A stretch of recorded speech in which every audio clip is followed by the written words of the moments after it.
there's loads of scope for development from when I first did my apprenticeship. There's a lot of guys have advanced from being apprentices to up to charge hands and then some site managers. You've got to have the practical side there, and before you can do the managing side of it, definitely. I think you'll always learn. It doesn't matter how many years you've been on site, you're learning new things all the time. I've never really had to think about moving away or what I wanted to do next. There's always been work for me here, which is what I ultimately wanted.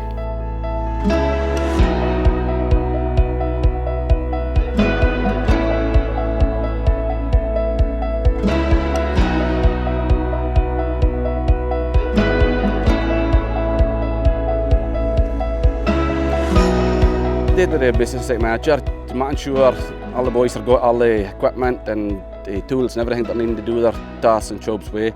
Everything's set out that they're going to be doing, marked out on the ground, all that's all sorted out for them. And the health and safety side is very important, make sure that's all right for them. I did 5th year at Kirkle Grammar School, then after that I wanted to get an apprenticeship as an electrician. I put my CV out to all the electrical companies in Orkney that year, but unfortunately nobody was taking on apprentice electricians that year. I had to do a small exam to say what level I was at for going into construction, and I got quite favourable results at that. So the person that took the exam wanted me to apply to Orkney Builders. They knew they were looking for apprentices that year. I think there was about 18 applicants that year, and fortunately I managed to secure a job there as an apprentice joiner. You've got to try and keep up with the change of all the materials, change of equipment, tools and that the whole time, to kind of make sure you're trying to keep the job as easy as possible for the guys that's doing it. If you don't keep up with the new stuff that's on the go, things are going to take longer. You've got to try and make it quick as possible, still have the quality of work there at the end of the day. I spent a few years getting more experience and really increasing my skill set a bit more. Then eventually I was recognised I had a wee bit of leadership skills. So I got a small squad of joiners working with me. I think it was Lynn Road Housing Development, and I was put in charge of the kit erection up there. And that just grew from there. I got more and more responsibility in larger and larger projects until I got to the level I was looking after numerous projects and all sides of them, from the civil works, overseeing subcontractors. Really grew from there. So yeah, there's loads of scope for development. Like your job satisfaction in the construction industry, you come here, it's a green field, and you leave here 2 years later, whatever, and you've got a housing scheme, you've got a care home, or whatever your project you're doing. It's in 1989 August that I decided to take the plunge and go self-employed. Do a bit of everything really, extensions and house building originally. Moved on to commercial stuff with the council, which was the biggest step. We're probably doing about 70% maybe of our work's public sector. Well, there's a lot of guys have advanced from being apprentices to up to charge hands and then some site managers. We've got guys in the workshop, like Eric, he served his time with us, and now he's in charge of the workshop again. So that opportunity is always there to expand on their level.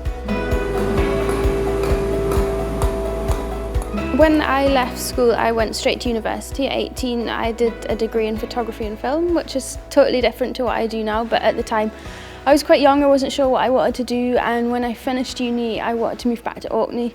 I kind of struggled with what I wanted to do next, and when I saw an apprenticeship advertised, I thought that would be such a good way for me to be able to work, earn money, learn something new and stay in Orkney. So I did my apprenticeship at St Magnus Cathedral in stonemasonry. As soon as I finished there, I was quite keen to develop, so I went to college at night time and I did a HNC in construction management. On the back of that, I got a traineeship with Robertson Construction on the new hospital.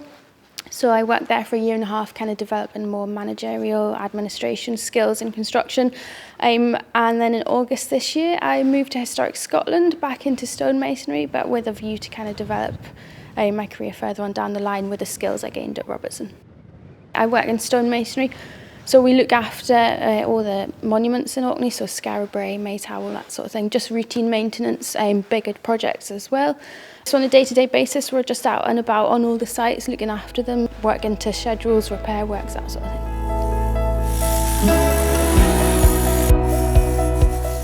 Primarily, we do a lot of plastering, internal plastering and exterior render, like we're doing here right now.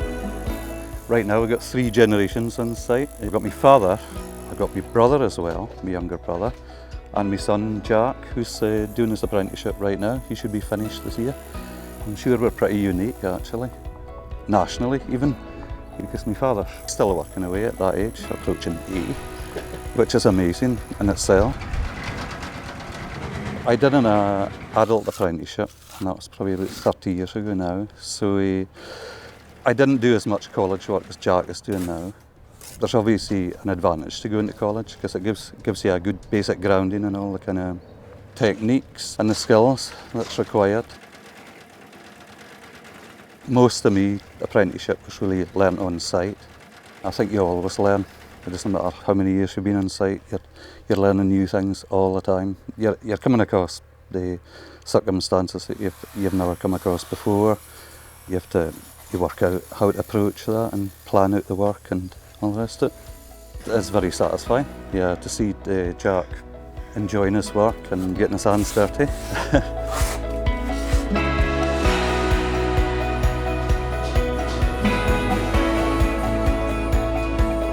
It's definitely a career you can get out of it, not just a trade, and there's also other opportunities, like you can start your own business or become self-employed. It's also, you can travel the world with it. It's a recognised qualification. Trades are needed everywhere. Like a lot of people I've known have gone to Australia, various countries, and applied their trade there. You can travel and work, it's great. I would recommend it to anyone that's wanting to go into the trades to get an apprenticeship. And then obviously you've got a bit of experience and the knowledge on the site side of things. Well, that's certainly been a big advantage to me, because obviously if you get any queries or any problems with customers or whatever, why this has been done a certain way, you can answer it. Just having that experience being on site. I think it's a very good trade for any young person to get involved with it. I'm all for any young buddy coming to do work experience and that, come and see what it's actually like, then come and help out you. The building industry right now, there's a skills shortage in the UK for a start. You can start earning money right away, maybe not the top line straight away, but you can get experience right from school. You're working, and at the end of the day, like after 3 years, you've got a good trade and you're going to be very employable. I did the uni route and the apprenticeship route, and I kind of preferred the apprenticeship route. You earn money while you work and you gain a new skill. You meet loads of interesting people and you're fully supported throughout your 4 years as well. There's so many different apprenticeships now, it's not just a construction thing, so definitely look at an apprenticeship as well while you are looking at what you want to do next after school.